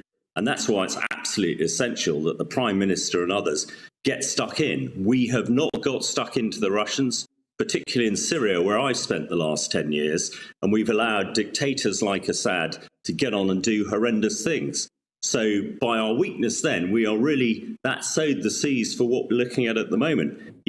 Putin, I don't think, would have invaded Ukraine had we been a bit more robust over the last 10 years. But that's in the past. We can't look backwards. We've got to look forwards, and we've got to make sure that Putin realises that we are serious and we will react. Because at the moment, I think he thinks the West are weak and that we haven't got the stomach for the fight. And I'm pretty sure that certainly all of us lot in the UK have. Well, I think he thinks we're weak. I think he thinks we're scared. And he might just be right to some degree. Hamish to Bretton Gordon. We'll talk some more, I'm sure. But thanks so much for your time. Appreciate it. You're Pleasure. with Colin Brazier on GB News, on TV, online and on digital radio. Coming up, so-called white guilt and whiteness studies being taught to British school teachers. We'll talk to the campaigner who uncovered the controversial lectures. But first, a look at the weather. Hello again, I'm Aidan McGiven. It's turned into a damp and in some places rather wet afternoon, and that rain continues to move southeast through the rest of the day, heavy at times before eventually clearing. It won't clear everywhere, it is slowing down as it approaches the southeast corner, but for much of the country, drier and clearer conditions are going to spread in from the north and the west, and for much of Scotland, Northern Ireland, a few showers at first at least, but the rain by this stage into the evening and early hours of Tuesday is beginning to stall across East Anglia in the southeast. Light outbreaks of rain and drizzle here, but with enough cloud cover in the southeast to keep temperatures up at 7 or 8 Celsius. Meanwhile, clearer skies and lighter winds elsewhere mean a fairly widespread frost for the northern half of the country, 0 to -4 Celsius in places. 1 or 2 freezing fog patches first thing as well, but actually plenty of sunshine for North Wales, North Midlands, northwards. A few more blustery showers to come for the far north and west of Scotland. Otherwise, for much of the UK, it's dry, it's bright, 8 or 9 Celsius in the north, 9 to 11 in the south, but for southern counties of England, for South Wales, generally M4 corridor southwards, the afternoon turns fairly damp as the next front moves in from the southwest, and the rain turns persistent for a time during Tuesday night for southwest England, for much of Wales, light on and off outbreaks of rain for central and southern England and for Northern Ireland. But for Scotland, it stays clear, and that means another frosty start on Wednesday, but a bright blue skies start the day for much of Scotland. The breeze picks up in the north and the west through the day. Winds almost touching gale force for exposed parts of the Western Isles, and then the cloud and the rain in the south move north. And I think Thursday also looks like a cloudy and damp day, but the sunshine returns for the weekend. I'm Liam Halligan. Join me every weekday at 1 p.m. for On the Money, your daily dose of economics, business and consumer news. I've got 25 years experience covering economics and finance. We hold grown-up discussions with a host of experts who really know their stuff. We can't buy gas and store it. That was a mistake, wasn't it? I think it was a mistake. Even you, Liam, don't have a crystal ball. Inflation's a real threat. Every weekday at 1, you're On the Money.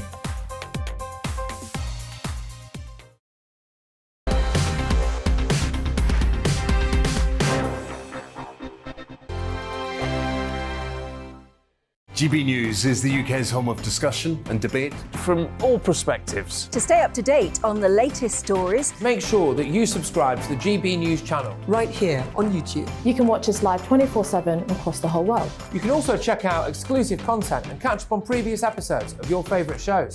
Every day, we ask the questions That you'd ask, so why not add your voice to the conversation in the comments section? Don't forget to subscribe. We are GB News, Britain's news channel.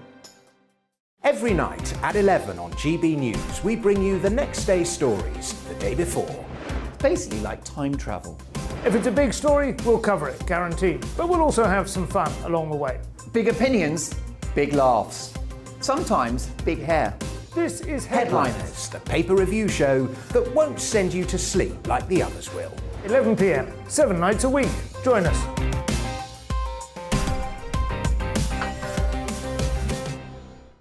Hello there, I'm Eamon Holmes. And I'm Isabel Webster. And we hope you can join us for Breakfast with Eamon. And Isabel. You make me laugh out loud, belly laugh. Is that important first thing in the morning? Yeah, absolutely. And there's me trying to be deadly serious. News is a serious business. Yeah, I have to rein you in sometimes. Well, it doesn't stop us laughing at it. It doesn't stop us having an opinion on what's going on. Yeah. And it certainly will not stop us reflecting what you think. Weekdays from 6 to 9:30 on GB News. I'm Dan Wootton. Join me Monday to Thursday from 9 to 11 for the feistiest and most fun news debate on TV, where free speech reigns. I'll bring you a sharp take on the day's biggest stories, bombshell newsmaker interviews, and A-list guests. And I guarantee you, no spin, no bias, no censorship, and no reason to go to bed. That's Dan Wootton Tonight, Monday to Thursdays from 9 on GB News.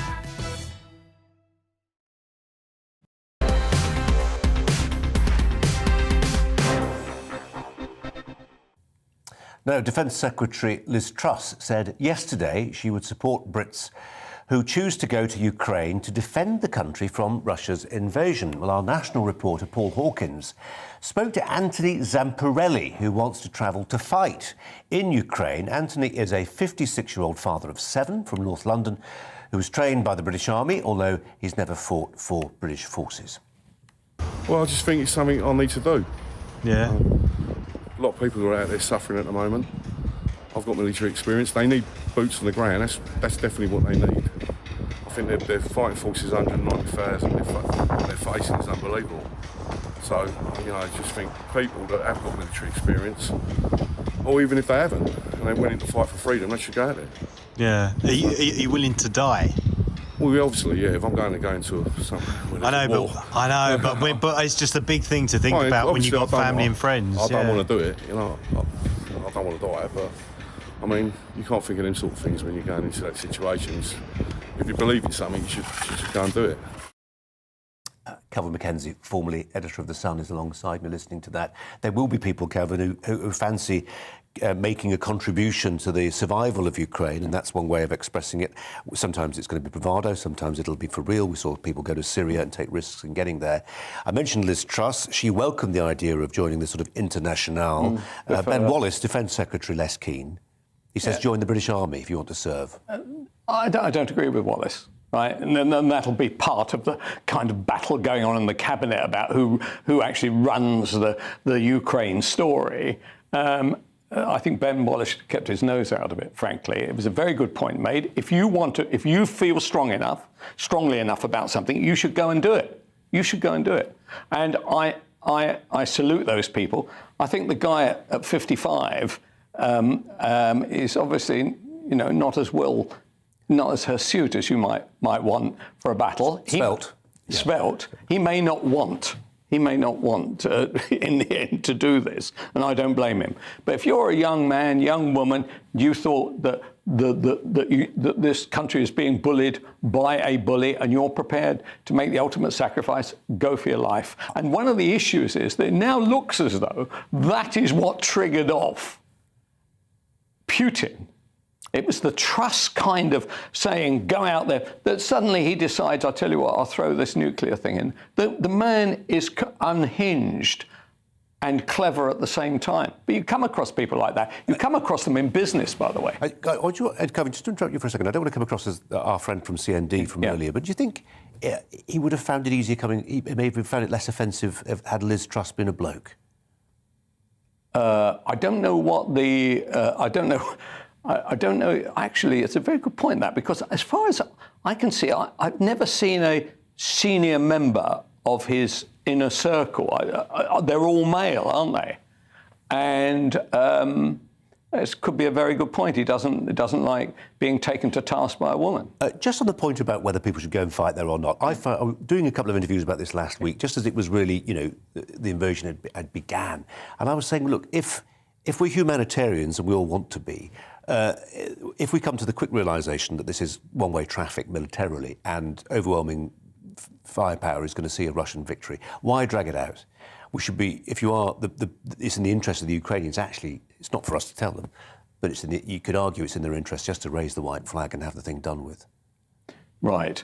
Now, that is an argument. It doesn't sit easily with ordinary people. It didn't sit very well with the Vietnamese and the Americans, did it? Let's be honest. They could have had quite a good time of McDonald's, rather nice big Chevys and the like, and they chose, no, we want to decide what our future looks like. We must be on the side of people who want to decide whether we agree with their political futures or not is nothing to do with us, right?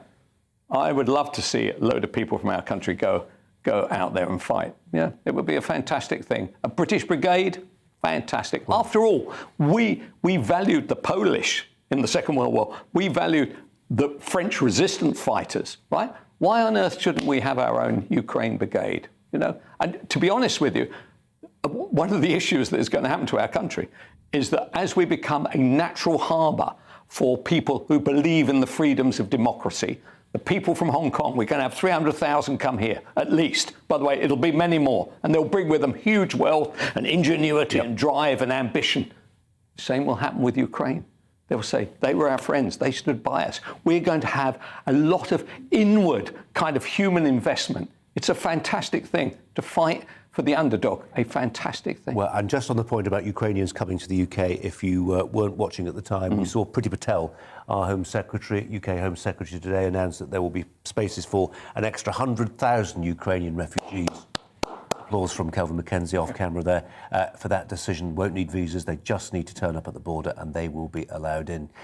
Coming up, why is the Green Party seemingly tearing itself apart over transgenderism? We will speak to the party's former deputy leader who claims to have been ousted for his views on biological sex. We'll also look at whiteness in schools, or whiteness studies, I should say, in schools.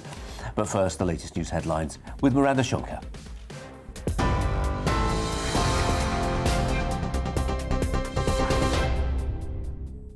Thank you, Colin. It's 5:32. The top stories. In the last hour, efforts to broker an immediate ceasefire with delegations from Ukraine and Russia meeting in Belarus have ended with the two sides agreeing to hold a second round of talks in the coming days. This as the Prime Minister tells the Ukrainian President more UK support is on its way as shelling continues in Ukraine. Dozens of people have reportedly been killed and hundreds injured in rocket strikes in the city of Kharkiv. Well, the Foreign Secretary says President Putin's invasion of Ukraine is not proceeding to plan. Speaking in the Commons earlier, Liz Truss said the UK will impose further sanctions against Moscow. She told MPs the government will keep ratcheting up the response to Russia. He expected to take cities quickly. He expected Ukraine to retreat, and he expected the West to be divided. Instead, his forces were met by the heroism of President Zelensky and the resolute determination of the Ukrainian people. He has been met by a united West, together with our friends around the world, and we have taken decisive action. Well, the United Nations Refugee Agency says more than 500,000 people have now fled Ukraine. It's thought the UK is likely to follow the EU by taking in people from the country for the next 3 years. Boris Johnson has already announced, though, immediate family members can join Ukrainians currently living in Great Britain. And Russia's central bank has raised its key interest rate to an unprecedented 20%. It's trying to shore up the ruble, which has fallen to an all-time low against the dollar following Western sanctions on Moscow. They include the blocking of some Russian banks from the international banking system, SWIFT. Well, on TV, online and DAB+ radio, this is GB News. More from Brazier after the break. Stay with us.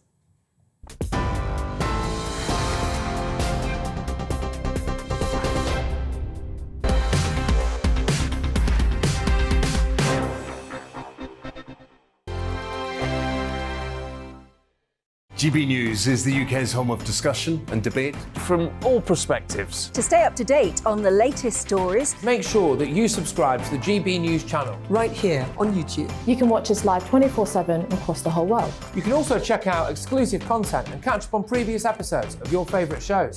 Every day, we ask the questions that you'd ask, so why not add your voice to the conversation in the comments section? Don't forget to subscribe. We are GB News, Britain's news channel.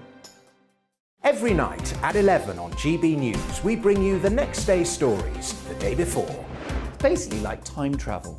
If it's a big story, we'll cover it, guaranteed. But we'll also have some fun along the way. Big opinions, big laughs. Sometimes big hair. This is Headliners, the paper review show that won't send you to sleep like the others will. 11 p.m, 7 nights a week. Join us.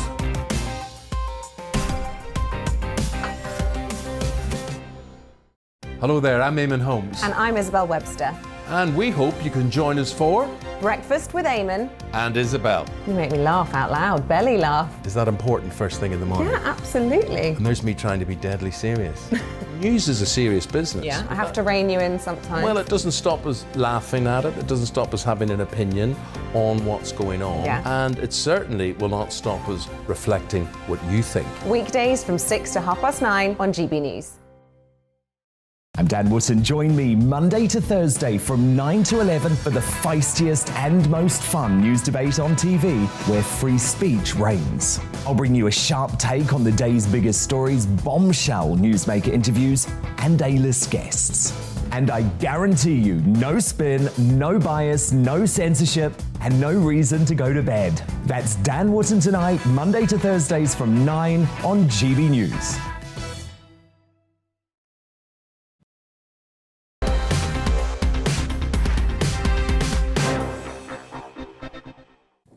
Welcome back. You're with Colin Brazier on GB News, on TV, online and on digital radio. We're going to leave Ukraine, at least for the next 5 or so minutes, and we're going to talk about this story, and it concerns a former Green Party spokesman who's bringing legal action against his ex-colleagues because he was sacked for his views on transgenderism. This is the story about Shara Ali, was ousted as the party's spokesman for policing and domestic safety when activists complained that tweets that he posted about women's rights were that word again, transphobic. Shara Ali joins me now. It's a difficult decision, Shara, to sue people you've been an ideological fellow traveller with for a long time. What brought you to this pass? Why have you made that decision?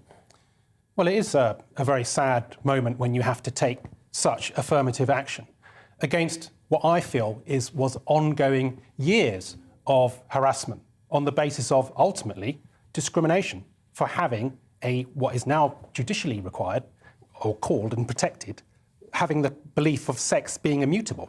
And that's what at the heart of this court case. I mean, if you feel that you have a biologically based belief that sex exists and biological sex exists, then why should you be discriminated against that because you're protecting and defending the rights of women to single-sex spaces? And what are you invoking as your protection, as it were? Are you using the Equality Act 2010 for yes, because you can use it, for instance, if you're saying my religious views state that I believe that you're either a man or a woman. What's your case, though, using it? Well, ultimately, there is a big debate, as we know, around women's rights and transgender rights. And the law, even last year, the judicial review around prisons and women's estates, said quite categorically that there is a conflict of sorts. And all I've been arguing for and defending is the right of women to be heard. Women must be heard. If anybody in society feels that their rights are being eroded or under threat, it is the duty of any and every politician to at least speak to them and understand their concerns, which they are actively trying to vocalise.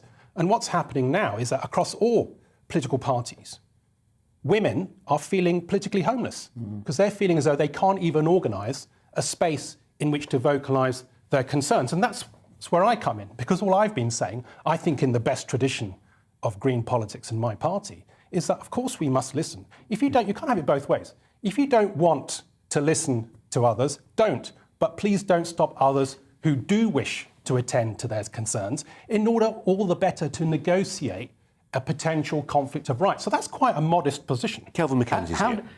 How were you treated when you had that view? So these are people who, by and large, you got on with fine. Sure. And then when you started saying, look, that's not kosher, that's not correct, did they then all pile into you as though you were the enemy? Well, I mean, you have what's the phenomenon described as cancel culture, which one of the main vehicles is social media. So you get attacked constantly, and you need to have quite a thick skin. By your own side, you mean? Yes, publicly. By your own colleagues? Yes, publicly. But your own colleagues would go on social media and attack you? Members within the party and the network that extends beyond the party, you can't always tell because people use sort of anonymous accounts. But the long and the short of it is that there is a hostile environment towards women and allies, I count myself as an ally, who wish to support their right to be heard, all the better to negotiate their perception, which may be correct in many cases, that their rights are under threat. And that's quite a modest position. And, the Rosie Duffields of this world are also feeling besieged, that they feel unsafe.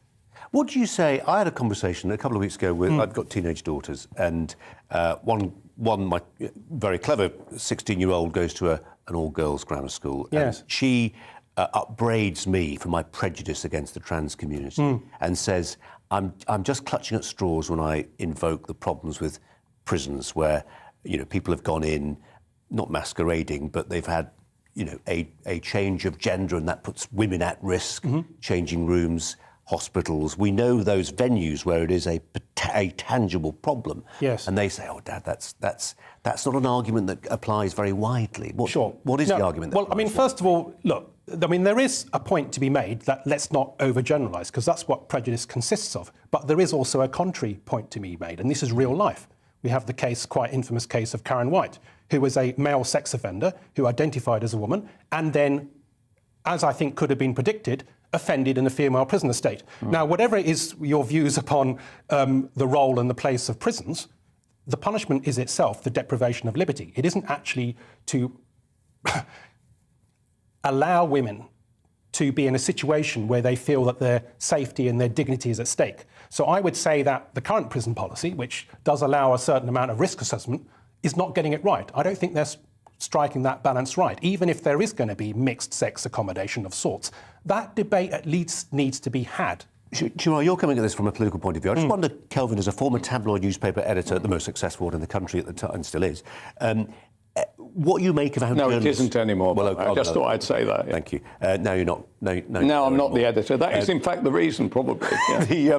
What do we say to journalists, members of our tribe, and I tweeted an example of it within the last week and a half, who write headlines along the lines of a Scottish woman exposes herself by pulling out her male genitalia. Flying in the face of a logic which has held true for millennia, and which many of that journalist's readers will just be left scratching their head thinking, what on earth is this journalist saying? They're talking about a woman who's exposed her...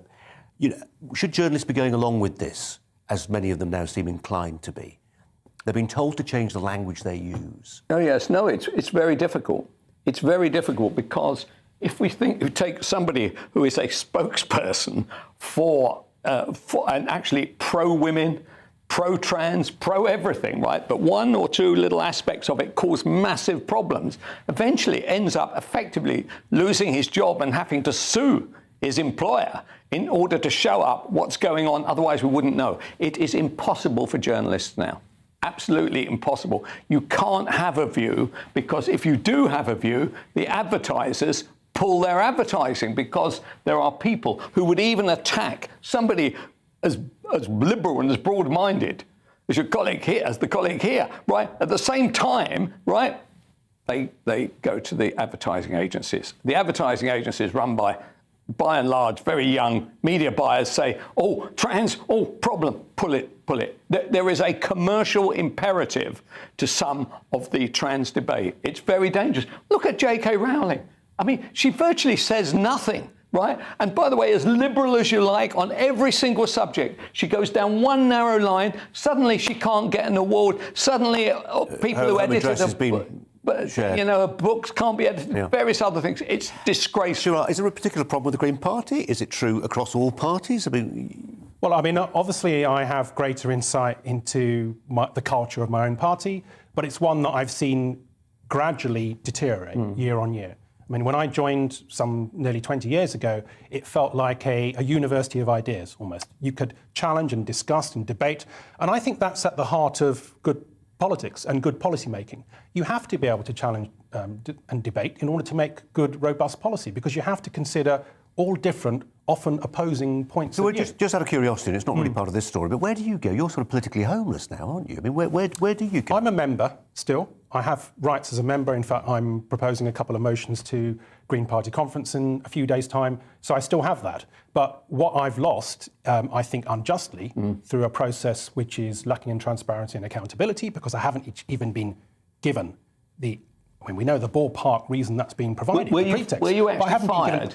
I haven't been given the exact evidence, and I've consistently asked for it, because I think I would be able to rebut any claim that I've broken any of the rules in my own party. Shira Ali, appreciate you coming in. Thank you. And I'm sure we'll keep across the story as it develops, as it will, I'm sure. There is a statement, by the way, from the Green Party. They were speaking to the Telegraph, and they said it, quote, strongly defends the right of party members to contest our policies and embraces both free speech and respectful deliberation. The statement goes on. The Green Party executive removed Shira Ali from his role as party spokesperson due to breaches of this code of conduct. The decision has no impact on Dr. Ali's party membership. He just told us that about his ongoing membership. Like all political parties, we reserve the right to change our front bench according to the needs and reputation of the party. We'll keep across that story for you. Now, staying with what matters woke, a national education body promoted the teaching of critical race theory in classrooms in a recent seminar. This is according to a new report broken by the Sunday Telegraph. The National Association for the Teaching of English, which includes a third of the country's secondary schools, last month encouraged English teachers to use concepts such as white privilege and white fragility in the classroom. Leslie Nelson-Addy, a speaker at the seminar, accused GCSE English exams of upholding whiteness and promoting the idea that white is beautiful. Well, joining me, Alka Sigal-Cuthbert, a teacher. It says educator in the script, which is an ugly word, which we won't use. Alka Sigal-Cuthbert, thanks so much for joining us today. Appreciate it. You're also a coordinator of Don't Divide Us, an anti-racist organisation that campaigns against critical race theory. And we know, don't we, the campaign against critical race theory in America is really shifting the big political dials in states like Kansas. Is it coming here as a conversation? Well, yeah, I think it will do, and I think that will be a tragedy, really. I mean, there are differences. I think in America, the kind of positioning of how you position yourself on CRT in schools or, you know, identity politics has a more obvious political expression with the Republicans and the Democrats, and we've seen what's happened in recent elections. That kind of clarity of political division isn't here yet, but what is happening is that what my worry is that the kind of percolation of core beliefs of critical race theory, whether it's called that or not, it doesn't matter. There are a set of core beliefs that are percolating through the curriculum, through professional bodies, through exam boards, through publishing, and that's going to break the trust of parents, right? Parents generally do not send their children to school to be indoctrinated into niche social theories or the political, you know, the teacher's favoured personal politics. They send their kids to be educated in knowledge and the values of scholarship. And I wonder whether that's been true for a little while. Could we just hold that thought, Alka, for a second? I just want to share with our viewers and listeners some breaking news as regards Ukraine. We've been talking about it a lot today, and it's this, that FIFA is in talks over whether to suspend Russia from the Qatar World Cup after being criticised for failing to make the move earlier. There's a statement on the suspension, which we are told could come later today. It could mean that Russia is not able to face Poland in a match next month, for instance. Let's go back to critical race theory. Alka Sigal-Cuthbert is a former, I say former teacher. Alka, are you still teaching?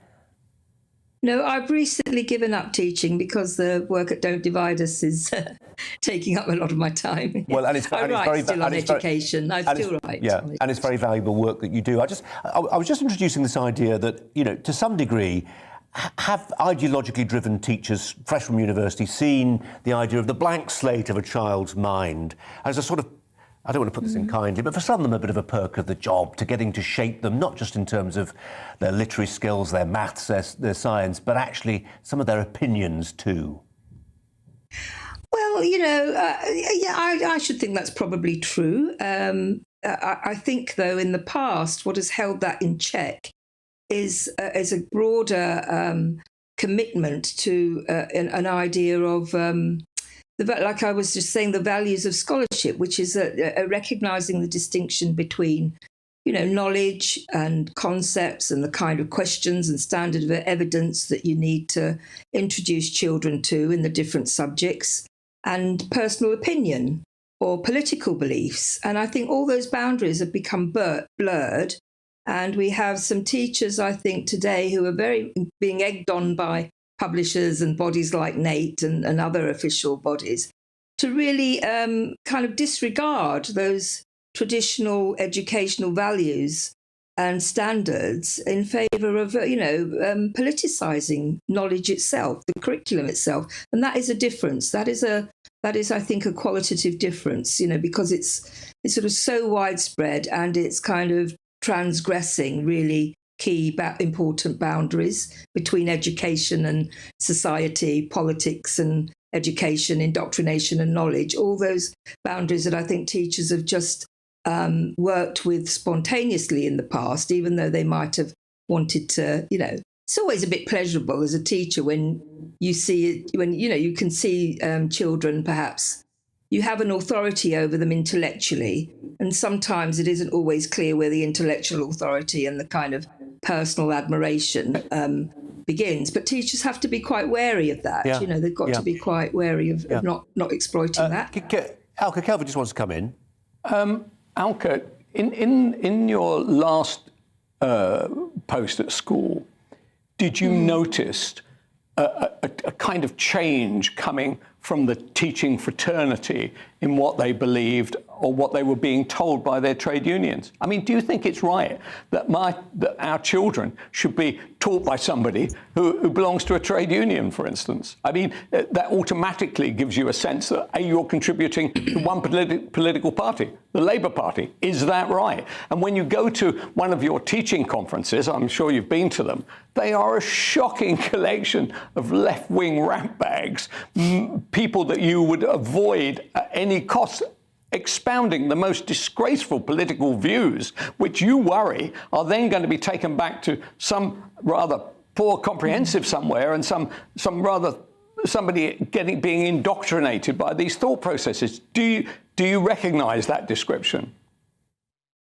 I recognise a small bit of it, which is that unions are definitely overstepping their mark. Their job is not to create the curriculum. Their job is to represent teachers as workers, which is very distinct from the actual kind of uniquely professional educational job that teachers have. And actually, as it happens, the teachers' unions, if you actually look at the kind of the numbers that turn up for meetings or are active, is actually quite small. They might have a large membership on paper, but I don't think most teachers aren't kind of active in that. Far more influential would be, I would say, the teacher education institutions, the professional bodies like NATE, the publishers like Penguin and Runnymede Trust.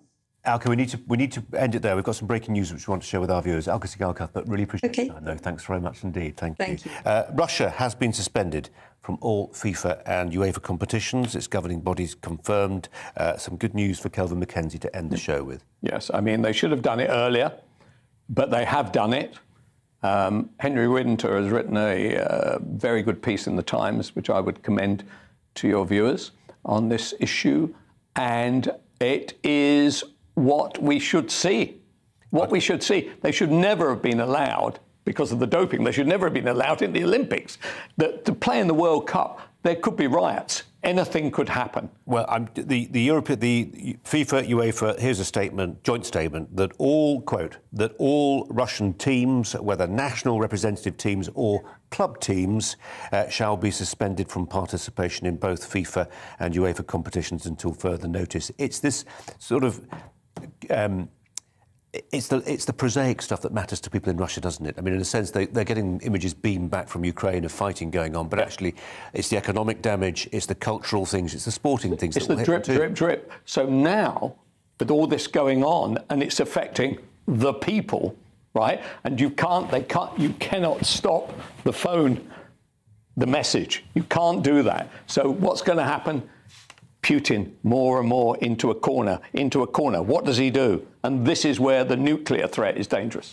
Kelvin Mackenzie, it's been a pleasure having you here. We enjoyed the actions that go with the backing into the corner. It's a little bit of panto. It's part of my old Vic training. Thanks very much indeed. Kelvin Mackenzie, reflecting there on that FIFA and UEFA decision. That's something I'm sure that will come up at length in the course of the next hour or so with Michelle Dewberry and more. Too on the situation, sorry, it's Nana actually today, apologies, and much more too on the situation in Ukraine. Those talks in Belarus, what can they possibly achieve? Nana's next, stay with us. Hello again, I'm Aidan McGiven. It's turned into a damp and in some places rather wet afternoon, and that rain continues to move southeast through the rest of the day, heavy at times before eventually clearing. It won't clear everywhere. It is slowing down as it approaches the southeast corner, but for much of the country, drier and clearer conditions are going to spread in from the north and the west. And for much of Scotland, Northern Ireland, a few showers at first, at least. But the rain by this stage into the evening and early hours of Tuesday is beginning to stall across East Anglia in the southeast. Light outbreaks of rain and drizzle here, but with enough cloud cover in the southeast to keep temperatures up at 7 or 8 Celsius. Meanwhile, clearer skies and lighter winds elsewhere mean a fairly widespread frost for the northern half of the country, 0 to -4 Celsius in places. 1 or 2 freezing fog patches first thing as well, but actually plenty of sunshine for North Wales, North Midlands, northwards. A few more blustery showers to come for the far north and west of Scotland. Otherwise, for much of the UK, it's dry, it's bright, 8 or 9 Celsius in the north, 9 to 11 in the south. But for southern counties of England, for South Wales, generally M4 corridor southwards, the afternoon turns fairly damp as the next front moves in from the southwest, and the rain turns persistent for a time during Tuesday night for southwest England, for much of Wales. Light on and off outbreaks of rain for central and southern England and for Northern Ireland. But for Scotland, it stays clear, and that means another frosty start on Wednesday, but a bright blue skies start the day for much of Scotland. The breeze picks up in the north and the west through the day. Winds almost touching gale force for exposed parts of the Western Isles, and then the cloud and the rain in the south move north. And I think Thursday also looks like a cloudy and damp day, but the sunshine returns for the weekend.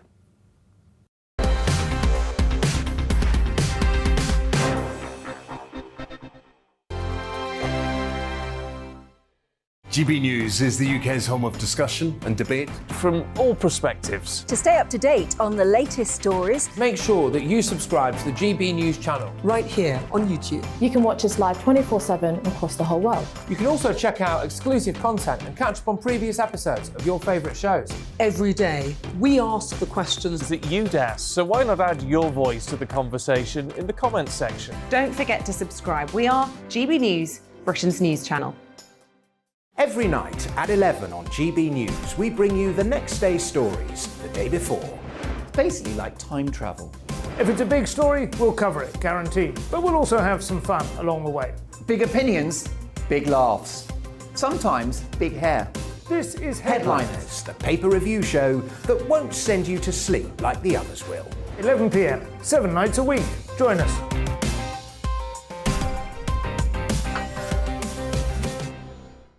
Hello there, I'm Eamon Holmes. And I'm Isabel Webster. And we hope you can join us for Breakfast with Eamon and Isabel. You make me laugh out loud, belly laugh. Is that important first thing in the morning? Yeah, absolutely. And there's me trying to be deadly serious. News is a serious business. Yeah, I have to rein you in sometimes. Well, it doesn't stop us laughing at it. It doesn't stop us having an opinion on what's going on. Yeah. And it certainly will not stop us reflecting what you think. Weekdays from 6 to 9:30 on GB News. I'm Dan Wootton. Join me Monday to Thursday from 9 to 11 for the feistiest and most fun news debate on TV, where free speech reigns. I'll bring you a sharp take on the day's biggest stories, bombshell newsmaker interviews, and A-list guests. And I guarantee you, no spin, no bias, no censorship, and no reason to go to bed. That's Dan Wootton tonight, Monday to Thursdays from 9 on GB News.